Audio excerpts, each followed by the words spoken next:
everyone, so as you can tell by the title of the video, this video is just all about how I make money, and I'm just going to be answering some of your questions as well that I've gotten about lifeguarding, because a lot of the way I do make money is through lifeguarding. So you guys just tweeted me your questions. If you don't follow me on Twitter, you definitely should. It's at GLBYT. Go follow me. So basically the reason I'm filming this video is because I posted a haul video recently, and literally all the comments were like, how do you make so much money? Like the top comment was like, this haul video is so expensive, like how do you afford all of this, blah blah blah. And I get money from like a lot of different ways, and I feel like I've mentioned it in videos in the past, but I thought I would just mention them more in this video and also include some answers about my job lifeguarding, because I've been lifeguarding for, this is my 4th summer now. I really like it, and I think it's a really good job to have. So first I just want to mention, if you guys don't have a job, there's actually some ways you can get money that's really easy, like without actually having a job. For example, I just wanted to tell you about this site. It's called Opinion Outpost. I know I've talked about them before, but basically you just take surveys and you can get iTunes gift cards, you can get Amazon gift cards, you can get cash just by sharing your opinion, and you can click the link in the description box to start earning money. Thank you Opinion Outpost for sponsoring this video. I definitely would recommend something like that if you don't have time for a full-on job, but if you do have time for a full job, I guess I would consider myself employed in like 2 different respects.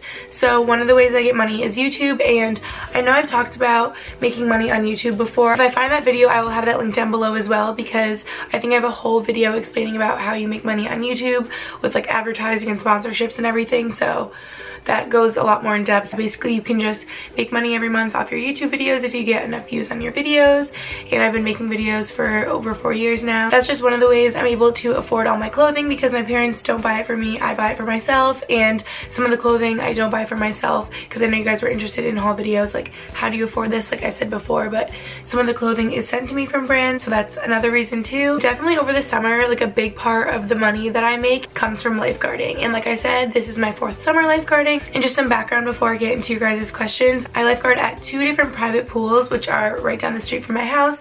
They are at an apartment complex, and when I say 2 different pools, it's really just one like apartment complex, but there's just one on one side of the street and one on the other, because there's like so many apartments, so there's like 2 different pools, you know, but I'm like employed by the same people. It's just some days you work at one, some days you work at the other. But yeah, like I said, I just have all your questions, so let's get on into them. So the first one is, do you have to do training? And yes, you do. I was actually fortunate enough that the first time I was trained to be a lifeguard was during my sophomore year of high school, and my high school luckily offered lifeguarding as a gym class. So what's crazy is like we did the entire lifeguarding course stretched over my entire sophomore year for like PE class. So it was actually really good, because it was like really in depth, and we would do practice saves like every day. You like swim underwater with the brick, like everything, we would do everything. We'd practice it so much. So I got like really comfortable with the idea of like CPR and saving someone, and I think that's really great. If your high school offers that as a gym class, definitely do that. But if not, I know there's like Red Cross certification classes that we even have to do like every 2 years anyway to stay lifeguarding, so I've done those. And the reason I said it's so crazy that it's stretched out over my full school year is because when you get recertified, you can do it either, and sometimes there's like a full day, like really long one, or you do it over the course of like 3 days. You can do it like really quickly, but you just have to know your stuff. So yes, you do need training. The next question is, what is training like? So I'm not trying to be mean if some of you like aren't good at swimming, but you do have to be a good swimmer. I think that's pretty obvious if you want a lifeguard. For me, that wasn't a problem. I was on the swim team in the past. I swim competitively, so I was fully ready. They make you swim, I think it's about 500 yards, and that's not too bad. I mean, you can go like as slow or as fast as you want. I mean, probably not like crawling, but if you're not going really fast, they're not gonna get mad at you. I know you have to swim underwater and get a brick. That one's not too bad.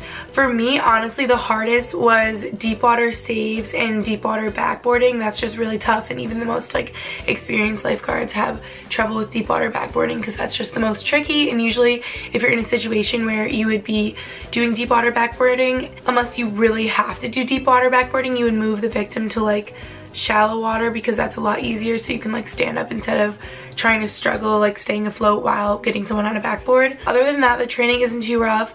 For me, I would get really stressed when we had to do like the timed saves. You had to do the deep water passive victim and get them out in like a certain amount of seconds, but it's really not that bad. The next question is, how old were you when you started lifeguarding? I was 16 years old. How long is the training? So like I said, the first time I got certified, it took me, how long is the school year? Like 9 months. But when you get recertified, you can do it in in like a day or a couple of days. It's not bad. Does training cost money or do you get it for free? Yes, it does cost money. So through the Red Cross, I want to say it's between like $300 to $400, which I know sounds kind of like a lot of money, but I know for a lot of people it makes sense because the job that you'll have lifeguarding will pay more than minimum wage, so you'll end up making it all back anyway. And what's really nice is when Lucy and I worked for the YMCA, she actually still works there right now too. She works her butt off. She works a lot because she wants to have spending money. I don't work there anymore, but what was really nice is at a pool like that, our aquatics director was actually someone that could recertify you through the Red Cross, so they would recertify us for free since we were employees, but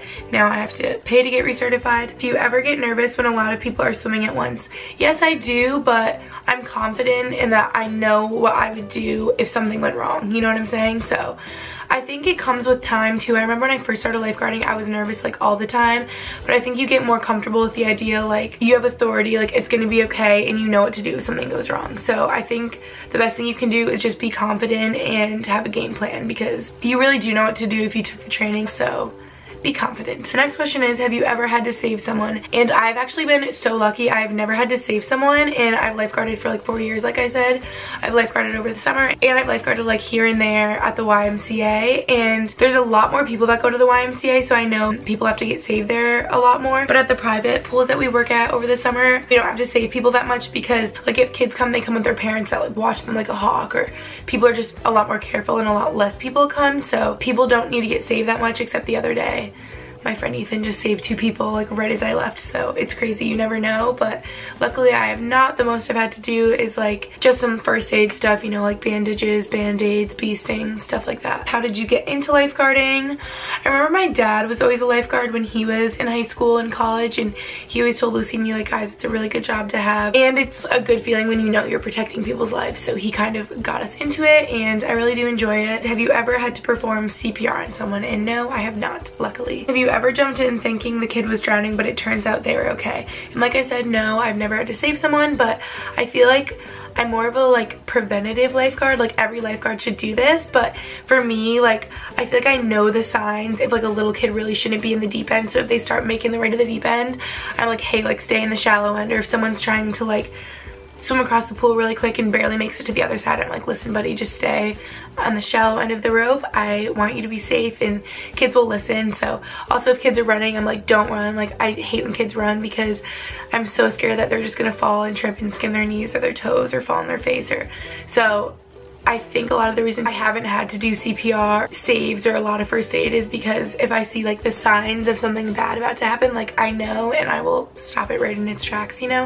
And I feel like that just comes with experience too. You can like see the signs of bad things starting to happen. Can you lifeguard even if you're tiny? And well, I mean, I guess it depends like how tiny we're talking, but I'm not like huge. I remember in my lifeguarding class in high school when we had to do practice saves on like everyone in our class like every day, there were some bigger kids in our class, just some, you know, bigger guys, and I would have to save them, and it would take me a lot longer than it would take like an average size human or like a smaller like girl, but I could still do it. So I would say yeah, you can. Just make sure you're like a good swimmer, and also like you have the tube and everything to help you support people when you're saving them. So I guess it depends how tiny we're talking, and during your training and your practicing you'll be able to tell. The next question is, what qualifications do you have to meet? And I think at most places to be hired as a lifeguard, at least this is how it is where I work, you have to have your lifeguarding certificate through the Red Cross, and you also have to have your CPR AED certificate. And your CPR AED you have to get recertified every single year, because the Red Cross likes to change the rules that they have for CPR and AED a lot, and lifeguarding is every 2 years. You have to get recertified. A lot of you guys have asked too. I am allowed to wear a bikini at the private pools we work at because,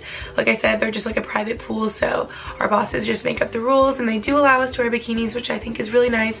And I actually saw a question in here that I don't know where it went. I remember someone said, how do people like tell you apart from other people since you're wearing bikinis? But we have like a special lifeguard table that all the tenants will check into every day. Like they'll sign it, they'll show us our pool pass, and we pretty much know like everyone that comes now anyway, so they know us as lifeguards. And we like talk to people and we'll yell at people if they're doing stuff wrong, so we're kind of like in a position of authority, and yeah, everyone just knows we're lifeguards. Have you ever had to clean up any accident? Has there been any? Yep, I had to clean up throw up last summer. And that's that. We're not talking about it anymore. But yeah, that's it for this video. I hope it was helpful in some sort of way. I know people have been tweeting at me for a while, like, make a lifeguard Q&A. So yeah, I hope this gave you guys some ideas on how you can make money if you are looking for that. And yeah, thank you so much for watching. I'll see you in my next video. Bye!